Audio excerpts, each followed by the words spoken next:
2023 இது ஆக்கிரமிப்புக்கான இடம் தான் அப்படின்னு சொல்லி தீர்ப்பு ஒண்ணு ஹைகோர்ட் இருந்து வருது. மதுரை பெஞ்சில் தீர்ப்பு வந்து அந்த 2-3 வீடு மட்டும் கிடையாது, அந்த வீட்டை சுற்றி அதற்கு பக்கத்துல ஒரு மண்டபம் கட்ட போறதுக்கான ஒரு இடம் இருக்குல்ல, அந்த இடத்தோட சேர்த்து கிட்டத்தட்ட 67 வீடுகள், ஒரு பள்ளிவாசல், ஒரு மசூதி, இது எல்லாத்தையும் அகற்றணும் அப்படின்னு சொல்லி ஹைகோர்ட் வந்து ஆர்டர் வருது. 22/10/2025 அப்போதான் வந்து கடைசி நோட்டீஸ் அனுப்புறாங்க. அந்த நோட்டீஸ்ல என்ன குறிப்பிடப்படுதுன்னா, அதுதான் லாஸ்ட் இந்த அக்டோபர் மாசம் 30ஆம் தேதி அதுக்குள்ள இந்த வீடுகளை, ஆக்கிரமிப்பு இடங்களை வந்து நீங்க முற்றிலுமாக அகற்றணும் அப்படின்னு சொல்லி அரசு அதிகாரிகளை கண்டிச்சு வந்து என்ன பண்ணுது, நீதிமன்றம் வந்து தீர்ப்பு வழங்குது. இதுல இன்னொரு விஷயம் என்னன்னா, அப்படி கிளப்பப்பட்டவர்களுக்கு மாற்று இடம் ஏதாவது கொடுக்கப்பட்டதா? அனகாபுத்தூர்ல கூட ஒரு சில அபார்ட்மெண்ட்ஸ் வந்து ஏதோ ஒரு பகுதியில வந்து கொடுத்ததாக சொல்லப்படுது. அதுல கூட ஒரு பாரபட்சத்தை தான் நம்மளால பார்க்க முடியும். நீர்நிலைகள்ல கட்டப்பட்டிருக்குன்னு சொல்லி தான் அந்த இடத்தை அகற்றினாங்க. காசா கிராண்ட் எங்க இருந்துச்சு, அதே நீர்நிலையில ஆப்போசிட்ல பார்த்தோம்னா காசா கிராண்டோட பெரிய பில்டிங் அபார்ட்மெண்ட்ஸ் இருக்கு. அவங்களுக்கு எல்லாம் எந்த வகையில் அனுமதி கொடுத்துருக்காங்க? அவங்களுடைய கட்டிடங்களை ஏன் இந்த புல்டோசர்கள் போய் இடிக்கல? உண்மையிலே அரசு அதிகாரிகளுக்கு இந்த தைரியம் இருந்தா போய் அதை செய்யட்டும்.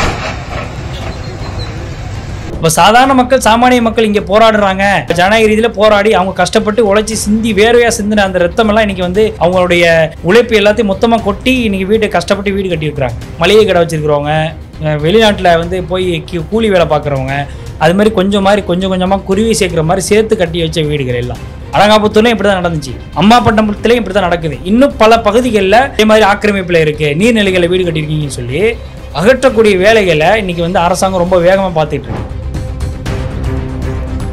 இதில் பன்னீர்செல்வத்திற்கு தனிப்பட்ட முறையில் இந்த பகுதி மக்கள் வந்து போய் முறையிடும் பொழுது தயவு செஞ்சு இதை நிறுத்தி வைங்க, எங்களுக்கு கொஞ்சம் கால அவகாசமாச்சு கொடுங்க, நாங்கள் வந்து இங்கே மேல்முறையீடு போயிருக்கோம், கேஸ் என்னங்கிறது வரட்டும், அதுக்கப்புறம் நம்ம முடிவுகளை எடுத்துக்கலாம், நீ தயவு செஞ்சு நிறுத்தி வைங்கன்னு கேட்கும் பொழுது ஸ்டாலினே சொன்னாலும் சரி நான் நிறுத்த மாட்டோம், நாங்கள் இந்த அகற்ற பணியை நிறுத்த மாட்டோம்னு சொல்லி பன்னீர்செல்வம் திமிரா பேசுகிறோம்.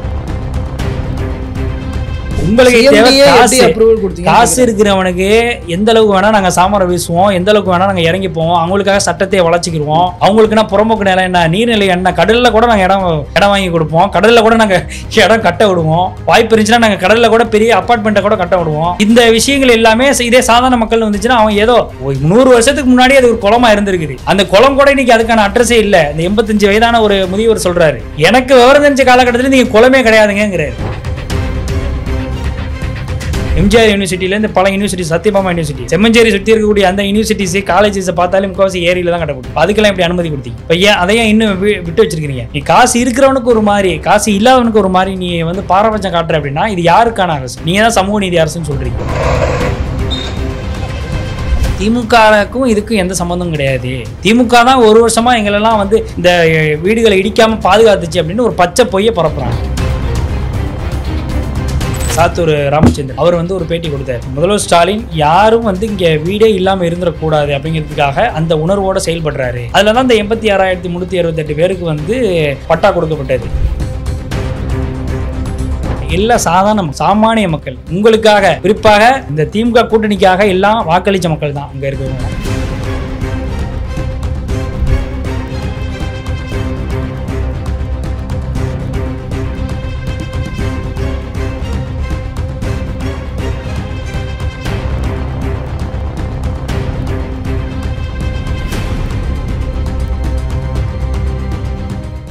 வேலை வேண்டுமா? ப்ளூ ஓஷன் இருக்கிறது.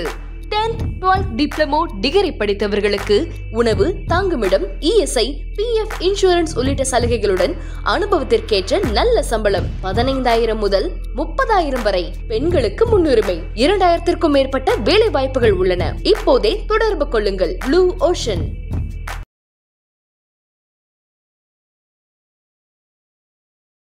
புதுக்கோட்டை அம்மாப்பட்டினம் அந்த ஏரியாவில் வந்துட்டு ஒரு இஷ்யூ ஒன்று போயிட்டுருக்கு அப்படின்னு நானும் ஏதோ சரி அந்த ஊர் பேர் கேள்விப்பட்டதுக்கப்புறம் நெட்டில் போட்டு பார்த்ததுக்கப்புறம் அங்கே இருக்கிற மக்களை வந்து அவங்களோட வீடுகளெல்லாம் இடித்து அந்த இடத்துலேருந்து அப்புறப்படுத்துகிறாங்க. இங்கே எப்படி அனகாபுத்தூர்லாம் நடந்ததோ அது மாதிரி நடக்குது அப்படிங்கிறது புரியுது. பட் உள்ள டெப்த்தாக என்ன நடந்திருக்காங்க? ஆக்சுவலி புதுக்கோட்டை மாவட்டம் அறந்தாங்கி தொகுதிக்கு உட்பட்ட அம்மாப்பட்டினம், அதாவது மணமேல்குடிக்கு ஒரு 2 கிலோமீட்டர் பக்கத்தில் தான் அந்த ஊர் இருக்குது. ஸோ அந்த ஊரில் என்ன நடக்குது அப்படின்னா, 2 தனிப்பட்ட பணக்காரர்கள், அதாவது அவருடைய பேர் என்ன அப்படின்னா எம்எஸ் சையது முகமது ராவுத்தர் அப்படிங்கிற ஒரு நபர். அவர் என்ன பண்ணுறாருன்னா, இவர் வந்து முன்னாள் ஜமாத் தலைவர். அவர் வந்து அவருக்கு சொந்தமான ஒரு மண்டபம் அப்படிங்கிறது அம்மாப்பட்டினத்தில் இருக்குது. இது ஒரு பக்கம் இருக்கட்டும், இந்த மண்டபம் இருக்குது. SON கலந்தர் நெய்னா அப்படிங்கிற அங்கே ஒரு புது மண்டபம் கட்டுவதற்கான முயற்சிகள் மேற்கொள்கிறாரு. இவரும் ஒரு பெரிய பணக்காரர் தான், நல்ல ஒரு வெல்த்தான ஃபேமிலி தான். அப்போ இந்த இடத்துல தான் வந்து இவங்களுக்கும் அவங்களுக்கும் ஒரு கிளாஷ் வர ஆரம்பிக்குது. என்னன்னா, இப்போ இந்த முகமது ராவுத்தர் அப்படிங்கிறவர் வந்து முதற்கட்டமாக என்ன பண்ணுறாரு, அவர்கிட்ட போய் நீ மண்டபம் கட்டக்கூடாது, ஏற்கனவே நான் வந்து இங்கே மண்டபம் வச்சுருக்கிறேன், நீங்கள் மண்டபம் கட்டிங்கன்னா அது எனக்கும் வந்து பெரிய அளவில் இதாக இருக்கும், கட்டக்கூடாதுன்னு சொல்கிறோம். இல்லை நான் பண்ண முடியாது, அதை நாங்கள் வந்து நான் கட்டி தான் ஆவேன்னு சொல்லி இவர் வந்து பிடிவாதமாக இருக்கிறாரு. இதை அடிப்படையாக வச்சு தான் என்ன பண்ணுறாங்க அப்படின்னா, அவர் கட்ட போகிற இடம் இருக்குது பார்த்தீங்களா, அந்த இடம் வந்து சரியான ஒரு டாக்குமெண்ட் இல்லாமல், ஒரு ப்ராப்பரான ஒரு பட்டாவோ அல்லது பத்திரமோ இல்லாமல் இருக்கிறது அப்படின்றத தெரிஞ்சுக்கிட்டு அவர் என்ன பண்ணுறாருன்னா, மதுரை பிரான்ச்சில் இருக்கக்கூடிய சென்னை உயர்நீதிமன்றத்தை, அதாவது மதுரை பிரான்ச் இருக்குல்ல, அந்த ஹைகோர்ட்டில் போயிட்டு ஒரு வழக்கு ஒன்று தொடுக்கிறார். அதாவது நீர்நிலையை ஆக்கிரமித்து வீடுகளை கட்டியிருக்கிறாங்கன்னு சொல்லி. அதுக்கு பக்கத்துலேயே வந்து அவருடைய வீடுகள்லாம் இருக்குது. அவருடைய வீடு SON கலந்தர் நெய்னா, அப்புறம் ஜஃபருல்லா, SON ஃபாத்திமா, இப்போ இவங்க 3 பேர் மேலே தான் இவர் கேஸ் போடுறாரு. இவங்க வீடுலாம் இருக்கு அப்படின்னு சொல்லி ஒரு வழக்கு தொடுக்கிறாரு. இந்த வழக்கை வந்து அவங்களுக்கு மட்டும்தான் தொடுக்கிறாரு. ஆமாம். இதை வந்து தொடுக்கும் பொழுது அப்போ என்ன நடக்குது அப்படின்னா, இந்த எதிர்மனுதாரர் இருக்கார்ல, அதாவது இந்த கலந்தர் நெய்னா அப்படிங்கிறவர் வந்து இதை பெருசாக வந்து கேர் பண்ணாமல் பெரிய அளவில் இதுக்கான ரியாக்ஷன், அதாவது இப்போ அவர் கேஸ் போட்டிருக்காரு இவருக்கு எதிராக, பெரிய அளவில் இவர் வந்து எதிர்த்தரப்பில் வந்து ஒரு சரியான ஸ்ட்ராங்கான வழக்கறிஞரை வச்சோ, அது ஸ்ட்ராங்கான ஒரு சட்ட ரீதியான ஒரு ஆலோசனை பெற்றோ எந்த ஒரு முயற்சியுமே எடுக்கல. பெருசாக கான்சென்ட்ரேட் பண்ணாமல் அவர் அலட்சியமாக அதை விட்டுருக்காரு. 2023 இது ஆக்கிரமிப்புக்கான இடம் தான் அப்படின்னு சொல்லி தீர்ப்பு ஒன்று ஹைகோர்ட்லேருந்து வருது, மதுரை பெஞ்சிலேருந்து. தீர்ப்பு வந்து அந்த 2-3 வீடு மட்டும் கிடையாது, அந்த வீட்டை சுற்றி அதுக்கு பக்கத்தில் இவர் மண்டபம் கட்ட போகிறதுக்கான ஒரு இடம் இருக்குல்ல, அந்த இடத்தோடு சேர்த்து கிட்டத்தட்ட 67 வீடுகள், ஒரு பள்ளிவாசல், ஒரு மசூதி, இது எல்லாத்தையும் அகற்றணும் அப்படின்னு சொல்லி ஹைகோர்ட்லேருந்து ஆர்டர் வருது. இதற்கு அப்புறம் தான் அவர் என்ன பண்ணுறாருன்னா, கரெக்டாக அதாவது 2023 பிப்ரவரி மாதம் 28ஆம் தேதி இந்த நோட்டீஸ் அப்படிங்கிறது கொடுக்கப்படுது. 67 வீடுகளை இடிக்கணும், ஒரு பள்ளிவாசலை இடிக்கணும், அதாவது அகற்றணும்னு சொல்லி ஆர்டர் வருது. இந்த நோட்டீஸ் வந்து ஒரு சில வீடுகளுக்கு ப்ராப்பராக கொடுக்கல, அது ஒரு பக்கம் இருக்குது. இதுக்கு அப்புறம் தான் அந்த 18ஆம் தேதி 7ஆம் மாதம் 2023 அப்போ தான் என்ன பண்ணுறாங்கன்னா, இவங்க தரப்புலேருந்து, அதாவது இந்த கலந்தர் நெய்னான் இருக்காருல்ல, அவர் வந்து என்ன பண்ணுறாருன்னா போய் மேல்முறையீடு செய்கிறாரு. அதற்கு பிறகு 10ஆம் தேதி வந்து இல்லை அப்படின்னு சொல்லி அதுக்கான ஒரு மேல்முறையீடு திரும்ப வந்து நோட்டீஸ் வருது. அதற்கு பிறகு வந்து 12ஆம் மாதம், அதே டிசம்பர் மாதம் 2023 கோர்ட் வந்து கண்டிச்சிருக்கு, திரும்ப கண்டிச்சு நீ வந்து அகற்றி தான் ஆகணும்னு சொல்லி அரசு அதிகாரிகளை கண்டிச்சு இது பண்ணியிருக்காங்க. இதற்கு அப்புறம் 2024, 25 அப்பெல்லாம் வந்து கலெக்டர் ஆஃபீஸில் வந்து சீராய்வு மனுவாக இருக்கட்டும், கலெக்டர் ஆஃபீஸில் விசாரணை நடந்ததாக இருக்கட்டும், சீராய்வு மனு பண்ணதாக இருக்கட்டும், இது எல்லாமே வந்து அடுத்தடுத்து அப்படியே நடந்துட்டு இருக்கும்போது இறுதிக்கட்டமாக வந்து என்ன ஆகுது அப்படின்னா, 28/8/25ஆம் தேதி மீண்டும் அப்பீலுக்கு போகிறாங்க. அப்போ வந்து அப்பீல் வந்து தள்ளுபடி பண்ணுறாங்க. அப்போ தள்ளுபடி பண்ணிட்டு தான் 23 நபர்களுக்கு வந்து என்ன பண்ணுறாங்க அப்படின்னா, நீங்கள் வந்து வேறு இடத்துல வேணால் மாற்றி கொடுக்கணும், ப்ளஸ் வந்து இங்கே இருக்கக்கூடிய ஆக்கிரமிப்புகள் அகற்றணும் அப்படின்னு சொல்லி ஒரு தீர்ப்பை கொடுக்குறாங்க. அது வந்து கடைசி ஃபைனல் நோட்டீஸாக எப்போ அனுப்புகிறாங்க அப்படின்னா 22/10/2025 அப்போ தான் வந்து கடைசி நோட்டீஸ் அனுப்புகிறாங்க. அந்த நோட்டீஸ் வந்து அந்த நோட்டீஸில் என்ன குறிப்பிடப்படுதுன்னா, அதுதான் லாஸ்ட் இந்த அக்டோபர் மாதம் 30ஆம் தேதி அதுக்குள்ளே இந்த வீடுகளை ஆக்கிரமிப்பு இடங்களை வந்து நீங்கள் முற்றிலுமாக அகற்றணும் அப்படின்னு சொல்லி அரசு அதிகாரிகளை கண்டித்து வந்து என்ன பண்ணுறது, நீதிமன்றம் வந்து தீர்ப்பு வழங்குது. அதுக்கு பிறகு தான் கரெக்டாக 1ஆம் தேதி, அதுக்கு இடைப்பட்ட காலகட்டத்தில் அவங்க வந்து மக்கள் போராட்டம் நடத்துகிறாங்க. அப்போ வந்து ஒரு அஷூரன்ஸ் கொடுக்குறாங்க, என்னென்னா நாங்கள் வந்து வீடுகளெல்லாம் அடிக்கலை, வணிக வளாகத்தை மட்டும் தான் இடிக்க போகிறோம், அந்த இடத்தோடு சேர்த்து வணிக வளாகங்களும் இருக்குது, அப்போ அதை மட்டும் தான் இடிக்க போகிறோன்னு சொல்லி இவங்களுக்கு வந்து ஒரு அஷூரன்ஸ் கொடுக்குறாங்க. அதை நம்பி என்ன பண்ணுறாங்க, மக்கள் போராட்டத்தை கைவிட்டுறாங்க. கைவிட்டதுக்கு பிறகு திரும்ப என்ன ஆகுது அப்படின்னா, யாருமே எதிர்பார்க்காத நேரத்தில் மறுநாள் காலையிலே 8 மணிக்கே வந்து என்ன பண்ணுறாங்க, வீடுகளை இடிக்க ஆரம்பிச்சிடுறாங்க. முதல் கட்டமாக ஃபேஸ் 1 ஃபேஸ் 2ன்னு பிரித்து முதல் கட்டமாக கிட்டத்தட்ட 37 வீடுகளை இப்போதைக்கு இடிச்சிருக்கிறாங்க. அதாவது ஒரு சில வீடுகள் முழுமையாக இடிச்சிருக்கிறாங்க, ஒரு சில வீடுகளில் வந்து பாதி இடம் மட்டும் அந்த ஆக்கிரமிப்பில் இருக்குது அப்படின்ற அடிப்படையில் சில வீடுகளை பாதியாக இடிச்சிருக்கிறாங்க. இதுக்கப்புறம் 2 செகண்ட் ஃபேஸில் தான் இந்த பள்ளிவாசல், அதாவது இந்த மசூதி, அதுக்கு சுற்றி இருக்கக்கூடிய வீடுகள் எல்லாமே இருக்குது. பேலன்ஸ் 30 ப்ளஸ் இந்த ஒரு பள்ளிவாசல் இருக்குது. இந்த இடத்துல வந்து இடிக்கக்கூடாது அப்படின்னு சொல்லி இப்போது தொடர்ந்து போராட்டம் பண்ணிகிட்டு இருக்கிறாங்க. இதுக்கு இடைப்பட்ட காலகட்டத்தில் அவங்க அந்த 30ஆம் தேதி நடந்துச்சுல இந்த சம்பவத்துக்கு பிறகு அவங்க வந்து சுப்ரீம் கோர்ட்லேயே வந்து இது சம்பவமாக வந்து மேல்முறையீடு தாக்கல் பண்ணியிருக்கிறாங்க. அதாவது இந்த எதிர்த்தரப்புலேருந்து ஒரு ஒருங்கிணைப்பு குழுவாகவே வந்து ஒரு ஃபார்ம் பண்ணி அவங்க என்ன பண்ணியிருக்காங்கன்னா சுப்ரீம் கோர்ட்டுக்கு போயிருக்கிறாங்க. இந்த சுப்ரீம் கோர்ட்டில் வந்து இப்போ ஆல்மோஸ்ட் வந்து அதுக்கான நம்பர் ஆகியிருக்கு. விரைவில் வந்து அதுக்கான ஜட்ஜ்மெண்ட் என்னங்கிறது வரும். ஸோ இதான் அவங்க தரப்புலையும் சொல்கிறது. இதில் நம்ம எழுப்புகிற கேள்வி என்ன அப்படின்னா, நீர்நிலைகளில் வந்து ஆக்கிரமித்து கட்டியிருக்கக்கூடிய ஏகப்பட்ட நம்மளே பல விஷயங்கள்லாம் பேசியிருக்கிறோம். சமீபத்தில் நம்ம இப்போ ராம்சர் நிறுவனம் உட்பட பல விஷயங்கள் எல்லாமே வந்து பெரு நிறுவனங்களுக்கு, பெரு முதலாளிகளுக்கு, கல்வி நிறுவனங்கள் அப்படின்ற பேரில் இயங்கக்கூடிய அரசியல் பின்புலம் கொண்ட நிறுவனங்களுக்கெல்லாம் வந்து நீர்நிலைகளுக்கு அனுமதி கொடுத்தே கட்டப்படுது. இல்லை, இப்போது நான் இன்னைக்கு காலையில் பார்த்தேன்னு நினைக்கிறேன், அறப்போர் இயக்கத்தினுடைய ட்விட்டர் பேஜில் ஒரு எந்த ஏரியா பேர் டக்கு ஞாபகம் வரல, அந்த ஏரியா போலீஸ் ஸ்டேஷன் நீர்நிலையில் தான் கட்டப்படும். செம்மஞ்சேரி. ஆமாம், செம்மஞ்சேரி. ஆமாம், அது 2019 போட்ட கேஸு. அந்த செம்மஞ்சேரி கேஸ் கூட 2019 அதாவது நீர்நிலை ஆக்கிரமித்து இந்த இப்போ போலீஸ் ஸ்டேஷன் கட்டியிருக்காங்கன்னு சொல்லி கேஸ் போடும்போது கூட கோர்ட்டு வந்து அறப்போர் இயக்கத்தை கண்டிச்சிச்சு. எப்படி தெரியுமா கண்டிச்சிச்சு? போலீஸ் ஸ்டேஷனை மட்டும் ஏன் நீங்கள் தூக்கணும்னு சொல்கிறீங்க, நீர்நிலையில் இருக்கிற எல்லா கட்டடத்தையும் தூக்கணும்னுச்சு கண்டனம் தெரிவித்தாங்க. இதை வந்து நீங்கள் வந்து ஏன் அந்த போலீஸ் ஸ்டேஷனை மட்டும் பார்க்குறீங்க அப்படின்னா, அப்போ நீர்நிலைகளில் எந்த கட்டடமாக இருந்தாலும் நீங்கள் உடனே அகற்றணும் அப்படின்னு சொல்லி தான் நீதிமன்றம் ஜட்ஜ்மெண்ட் கொடுக்குது. அப்போ இதில் வந்து இவங்க வைக்கக்கூடிய, அதாவது இப்போ இந்த அம்மா பண்டம் சம்பவத்தை பொறுத்த வரைக்கும் அவங்க தரப்புலேருந்து வைக்கக்கூடிய நியாயங்கள், சில விஷயங்கள்லாம் டாக்குமெண்ட் வந்து ப்ராப்பராக இல்லை. அவங்க தரப்பில் இருக்கக்கூடிய தவறுகள் என்ன அப்படின்னா, இதுக்கு முறையாக எதிர்த்தரப்பை வச்சு அவங்க வழக்கறிஞரை வச்சு முறையாக வந்து வாதிடாதது. ரெண்டாவது, இதில் முறையாக வந்து ஏன்னா கிட்டத்தட்ட 50 வருஷத்துக்கு மேலே அங்கே வசிக்கிறாங்க. அப்போது கூரை வீடுகளாக இருந்து அதுக்கப்புறம் ஓட்டு வீடு, இப்போ கஷ்டப்பட்டு எல்லாம் ஒவ்வொருத்தவங்களும் சாதாரண பின்புலத்திலிருந்து ஒரு சில பேர் மளிகை கடை வச்சுருக்காங்க, ஒரு சில பேர் வெளிநாடுகளில் இருக்கிறாங்க. இதே மாதிரி சாதாரண பின்புலம் கொண்ட நபர்கள் தான். அதில் கிட்டத்தட்ட 9 வீடுகள் வந்து 9 வீடுகளில் இருக்கக்கூடியவங்க அவங்களுடைய கணவர் இல்லாமல் விடோஸாக இருக்கிறாங்க, விதவைகளாக இருக்கிறாங்க. இப்போ இவங்க எல்லாமே வந்து ரொம்ப கஷ்டப்பட்டு தான் வீடுகள் கட்டியிருக்காங்க. இன்னும் வீடு கட்டின கடனே அடைக்காமல் இருக்கிறோம் அப்படின்னு அவங்க குமுறுறாங்க அரசு அதிகாரிகள்கிட்ட. இப்போ இது எல்லாமே வந்து தொடர்ந்து நம்மளால் பார்க்க முடியுது. இப்போ இவங்க சொல்கிற தரப்பில் சொல்கிற விஷயங்கள் என்னென்னா, எங்ககிட்ட பட்டா இல்லை, ஒரு சில பேர்கிட்ட வந்து பட்டா இருக்கிறதாகவும் சொல்லப்படுது. ஆனால் எந்த அளவுக்கு அது உண்மைன்னு தெரியல. ஆனால் பெரும்பாலும் வந்து பட்டா இஷ்யூ பண்ணுறோன்னு சொல்லி வாக்குறுதி கொடுத்தாங்க அரசு தரப்புல இருந்து அப்படிங்கிறதையும் நான் படிக்கும்போது அது ஏற்கனவே வந்து பட்டா இஷ்யூ பண்ணுறதாக வாக்குறுதி கொடுத்துருக்குறாங்க.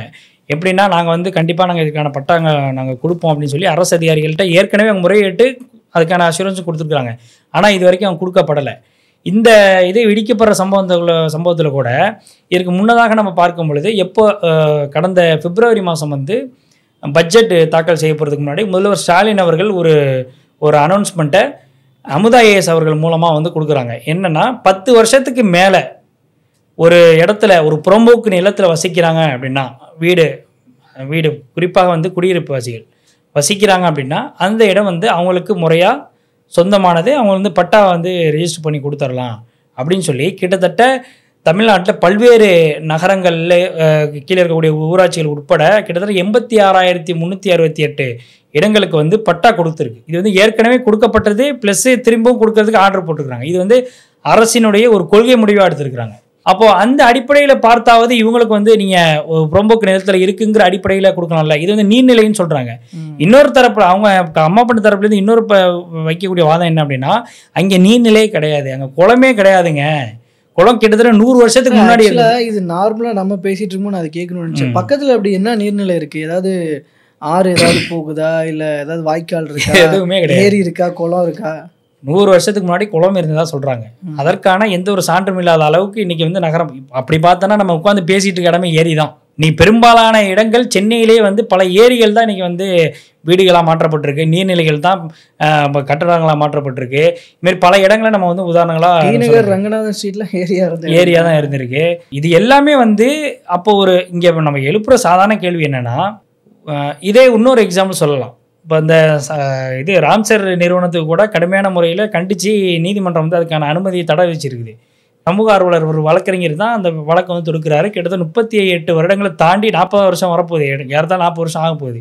அதுக்கு இன்னும் வரைக்கும் தீர்வு கிடைக்கல. ஆனால் கிட்டத்தட்ட 3-4 முறை நீதிமன்றத்தால் கண்டிக்கப்பட்டு 2022லையும் வந்து என்ன பண்ணியிருக்கு, ஜட்ஜ்மெண்ட் ஆகிருக்கு. நீங்கள் நீர்நிலைகளில் மட்டும் கிடையாது, ஆக்கிரமிப்பு நிலங்களில் இருக்கக்கூடிய அந்த கட்டடத்தை வந்து நீங்கள் அகற்றணும் அப்படின்னு சொல்லி நீதிமன்றம் கண்டிச்சிருக்கு அரசு அதிகாரிகளை. அப்போது காட்டாத வேகம், அப்போ அது மாதிரியான நிறுவனங்களுக்கு, பெருநிறுவனங்களுக்கு, பெரும் முதலாளிகளுக்கு காட்டாத அந்த வேகம் எப்படி இந்த சாதாரண சாமானிய மக்களுக்கு, அனகாபுத்தூர் மாதிரியான மக்களுக்கு, அதே மாதிரி இங்கே புதுக்கோட்டை மாவட்டம் அனமாப்பட்டினம் மாதிரியான மக்கள்கிட்ட மட்டும் அவ்வளோ வேகம் காட்டுற அரசு அதிகாரிகளுக்கு எங்கேருந்து தைரியம் வந்துச்சு? அப்போ அந்த நிறுவனங்களுக்கு வராத தைரியம் இங்கே மட்டும் எப்படி வந்துச்சு அப்படின்ற கேள்வியை தானே நம்மளால் வைக்க முடியுது. இதைத்தான் அவங்களும் கேட்குறாங்க. எங்களுக்கு முறையான பட்டா இல்லை, நாங்கள் இத்தனை வருஷமாக நாங்கள் வசிக்கிறோம், நீங்கள் அரசின் கொள்கை முடிவுன்னு சொல்கிறீங்கல்ல, அந்த கொள்கை முடிவின் அடிப்படையிலேயாச்சும் அவங்களுக்கு இது புறம்போக்கு நிலத்தில் 10 வருஷத்துக்கு மேலே இருக்கிறாங்க, அவங்களுக்கு பட்டா கொடுக்கணும் அப்படின்ற அடிப்படையில் கொடுத்துருக்கலாமே. இத்தனைக்கும் அந்த இடங்களில் வீடுகளில் இருக்கக்கூடிய நபர்களுக்கு எல்லாருமே மின் இணைப்பு, குடிநீர் வசதி, வீட்டு வரி ரசீதுலேருந்து எல்லாமே கொடுத்துருக்குறாங்க. ரேஷன் கார்டு, வாக்காளர் உரிமை அடையாள அட்டை முதற்கொண்டு கொடுத்துருக்குறாங்க. இதெல்லாம் எந்த அடிப்படையில் கொடுத்தீங்க? இல்லை, இது ஒவ்வொரு முறையும் வந்து ஆக்கிரமிக்கப்பட்ட நிலங்கள், நீர்நிலை பகுதிகள் ஆக்கிரமிப்புன்னு ஒவ்வொரு சாராரை அகற்றும் போது எழுப்பப்படுற ஒரே கேள்வி தான். இத்தனை வருஷமாக இருந்தாங்க, இத்தனை வருஷமாக அவங்க எல்லா டேக்ஸ், அவங்களோட இருப்பிட டேக்ஸ்லேருந்து எல்லாத்தையும் கட்டிக்கிட்டு இருக்கிற போதெல்லாம் இது தெரியலையே ஆக்கிரமிப்பு நிலம்னு.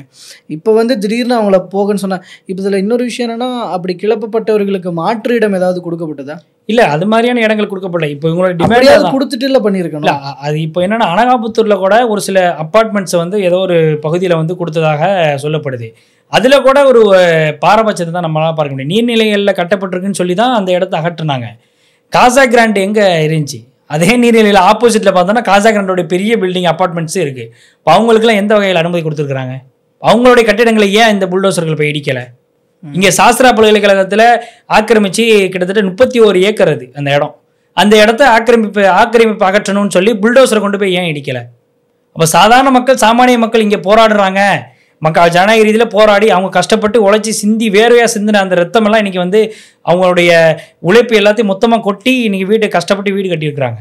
சாதாரண உழைக்கிற மக்கள், மளிகை கடை வச்சுருக்கிறவங்க, வெளிநாட்டில் வந்து போய் கூலி வேலை பார்க்குறவங்க, அது மாதிரி கொஞ்சம் கொஞ்சமாக குருவி சேர்க்குற மாதிரி சேர்த்து கட்டி வச்ச வீடுகள் எல்லாம் அனகாபுத்தூர்லையும் இப்படி தான் நடந்துச்சு.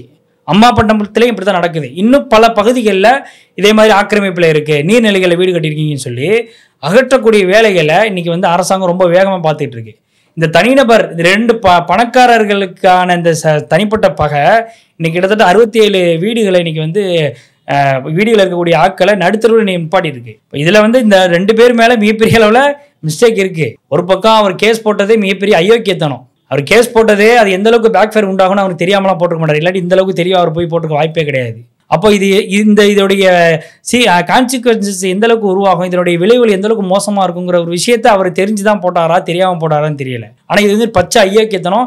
அந்த மக்களுக்கு முதல் பொறுப்பு, பதில் சொல்ல வேண்டிய முதல் பொறுப்பு உங்களுக்கு இருக்குது. அடுத்ததாக பார்த்தோன்னா அரசு அதிகாரிகள், நீங்கள் இவ்வளோ பச்சை ஐயோக்கியத்தனம் பண்ணுறக்கூடிய இந்த நபர்களுக்கெல்லாம் நீங்கள் சாமரம் வீசக்கூடிய வேலையை பார்க்குறீங்க. இதில் குறிப்பாக சொல்லப்போனால் அந்த அதிகாரிகள் இருக்கிறாங்கல்ல, இந்த அதிகாரிகளில் முக்கியமாக அந்த இடத்த அகற்றணும், அந்த ஆக்கிரமிப்புகள் அகற்றணும்னு சொல்லி போய் நின்றதில் ஆர்டிஓ அபிநயா அப்படிங்கிறவங்க போயிருக்கிறாங்க. தாசில்தார் பன்னீர்செல்வம் அப்படின்னு சொல்லி ஒரு நபர், டிஎஸ்பி அந்த நேரத்தில் டிஎஸ்பி வந்து காயத்ரி அப்படிங்கிறவங்க போயிருக்கிறாங்க. இந்த அபிநயா அப்படிங்கிறவங்க ஒரு மும்முரமாக இதில் அகற்றணும் அப்படின்னு சொல்லி இந்த அபிநயாவும் தாசில்தாரும் ரொம்ப மும்முரமாக போய் இறங்கி அகற்றி 37 வீடுகளை இடித்து தரமண்டமாக்கி இருக்கிறாங்க. இதில் பன்னீர்செல்வத்தில் தனிப்பட்ட முறையில் இந்த பகுதி மக்கள் வந்து போய் முறையிடும் பொழுது, தயவு செஞ்சு இதை நிறுத்தி வைங்க, எங்களுக்கு கொஞ்சம் கால அவகாசமாச்சு கொடுங்க, நாங்கள் வந்து இங்கே மேல்முறையீடு போயிருக்கோம், அது என்ன வரட்டும், அந்த கேஸ் என்னங்கிறது வரட்டும், அதுக்கப்புறம் நம்ம முடிவுகளை எடுத்துக்கலாம், நீ தயவு செஞ்சு நிறுத்தி வைங்கன்னு கேட்கும் பொழுது ஸ்டாலினே சொன்னாலும் சரி நான் நிறுத்த மாட்டோம், நாங்கள் இந்த அகற்ற பணியை நிறுத்த மாட்டோம்னு சொல்லி பன்னீர்செல்வம் திமிரா பேசியிருக்காரு.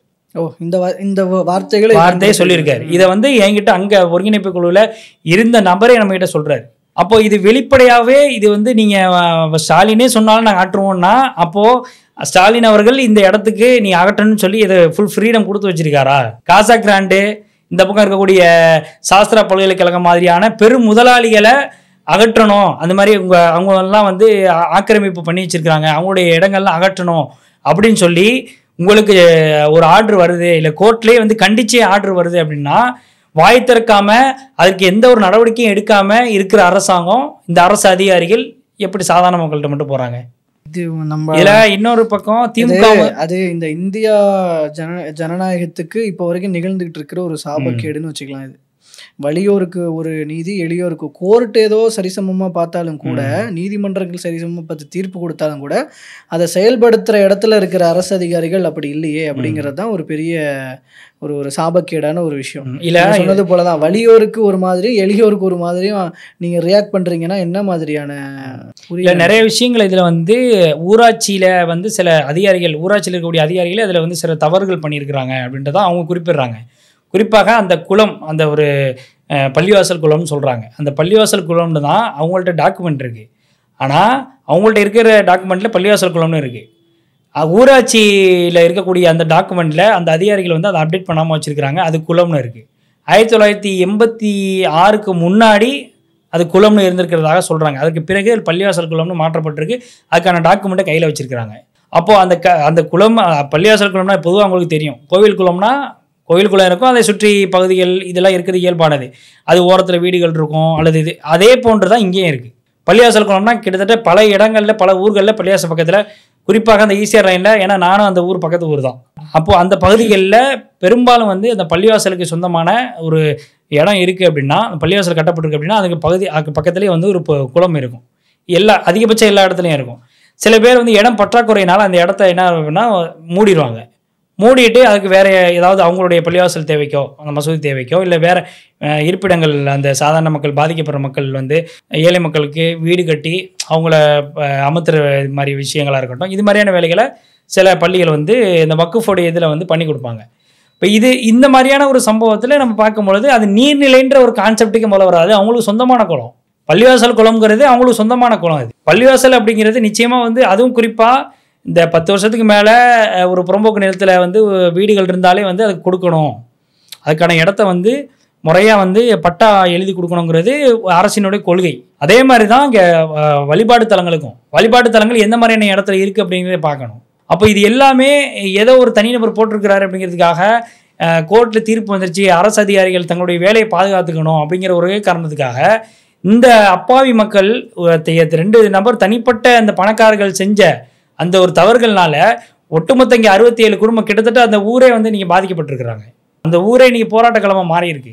நீங்கள் நடுத்தரவு நிற்கிறாங்க, இன்னும் தன்னுடைய இயலாமையை பதிவு பண்ணுறாங்க.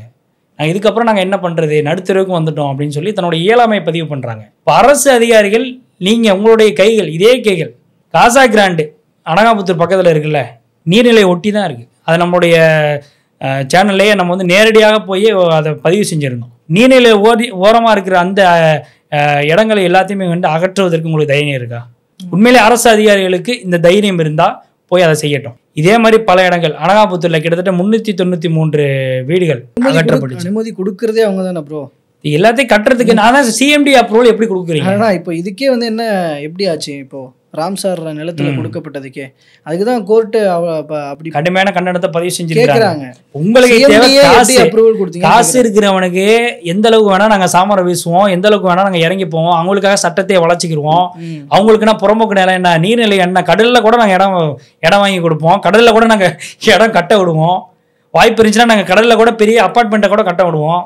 இந்த விஷயங்கள் எல்லாமே இதே சாதாரண மக்கள் வந்துச்சுன்னா அவன் ஏதோ 100 வருஷத்துக்கு முன்னாடி அது ஒரு குளமா இருந்திருக்குது. அந்த குளம் கூட இன்னைக்கு அதுக்கான அட்ரஸே இல்லை. இந்த 85 வயதான ஒரு முதியவர் சொல்றாரு, எனக்கு விவரம் தெரிஞ்ச காலகட்டத்தில் நீங்க குளமே கிடையாதுங்கிறாரு. அது ரெக்கார்டில் குளம்னு இருக்கு, பள்ளிவாசல் குளம்னு இருக்கு, அதுக்கு முன்னாடி குளம்னு இருந்திருக்கு. ஆனால் அது ஒரு கட்டத்துக்கு மேலே பல இடங்கள் மூடப்பட்டிருக்கு.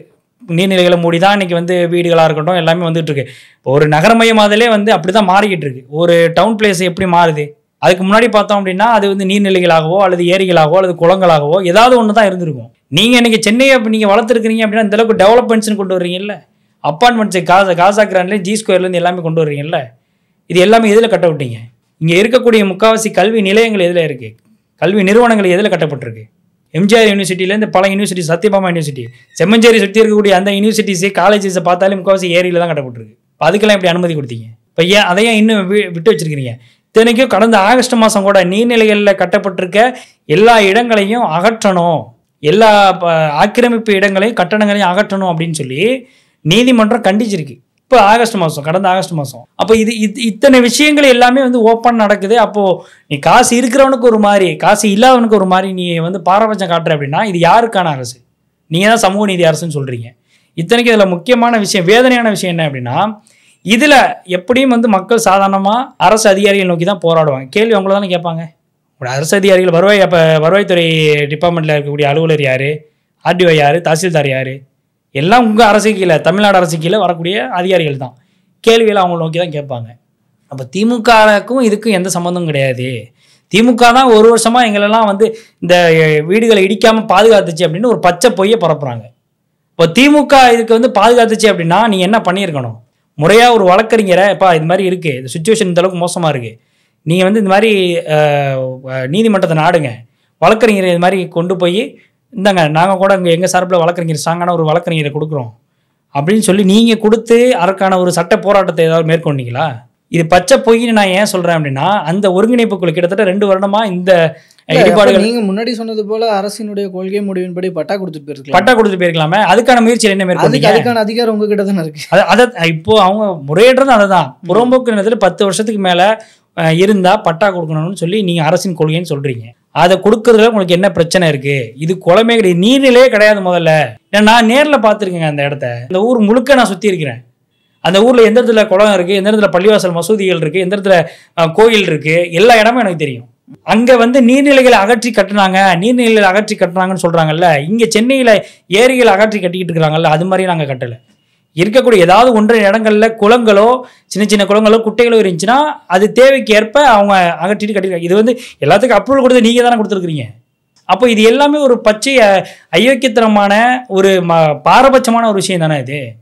அப்போ நீங்கள் வந்து இந்த திமுக வந்து எப்படியாவது காப்பாற்றணும். திமுக வந்து நாங்கள் இந்த விஷயத்தில் வந்து திமுக எதுவும் செய்யலை, எந்த தப்பும் பண்ணலை, இந்த தேர்தல் நேரத்தில் இது மாதிரியான ஒரு தவறுகள்லாம் செய்யுமா அப்படின்லாம் நீங்கள் பரப்பிட்டு இருக்கிறாங்க. இப்போ இது எல்லாமே வந்து திமுக அரசை நோக்கி கேள்வி எழுப்பும் போது அதற்கான பதிலையும் அதற்கான நிவாரணத்தை கொடுக்க வேண்டிய உங்கள் கடமை. அதை விட்டுட்டு திமுக இந்த தப்பு பண்ணலை, திமுக பண்ண தப்புகளை நீங்கள் முதல்ல சரி செய்யுங்க. அரசு அதிகாரிகள் இந்த அளவுக்கு யாருக்கு இப்போ கட்டவிழ்த்து விட்டது யாரு? திமுக செய்யலை, ஓகே. அது சட்டமன்ற உறுப்பினர் திருநாவுக்கரசர் எம்பி திருநாவுக்கரசர், முன்னாள் எம்பி திருநாவுக்கரசர் இருக்கார்ல, நம்ம காங்கிரஸ் எம்பி, முன்னாள் எம்பிஏ, முன்னாள் காங்கிரஸ் தலைவர், அவருடைய பையன் தான் அந்த சட்டமன்ற தொகுதி எம்எல்ஏ, அறந்தாங்கி தொகுதி எம்எல்ஏ. அவர் என்ன பண்ணுறாரு? இது வரைக்கும் நேரடியாக மக்களை போய் சந்திக்கலன்ற குற்றச்சாட்டு இருக்குது. எம்பி நவாஸ் கனி அவர் 2 நாளைக்கு மட்டும் தான் போயிருக்கிறாரு. அப்போவே கடுமையான அதிருப்தியை மக்கள் தெரிவிச்சிருக்கிறாங்க. இப்போ நீங்கள் இருந்தாலும் இந்த விஷயத்தில் வந்து ஏதோ நீ உங்கள் மூலமாக ஒரு தீர்வு காணணும்னு சொல்லி தானே உங்கள்கிட்ட முறையிடுறாங்க, உங்கள்கிட்ட தானே கேட்பாங்க. அரசு நீங்கள் தானே. இன்றைக்கி இத்தனை வந்து கண்டன பொதுக்கூட்டம், இன்றைக்கி கண்டன பொதுக்கூட்டம் நேற்று நடந்திருக்கு போல். அந்த ஒருங்கிணைப்பு குழு சார்பாக அந்த கண்டன பொதுக்கூட்டம் நடத்திருக்கிறாங்க. இதில் பல அரசியல் ஆர்வலர்கள் இருக்கட்டும், அரசியல்வாதிகளாக இருக்கட்டும், எல்லாருமே கலந்துருக்கிறாங்க.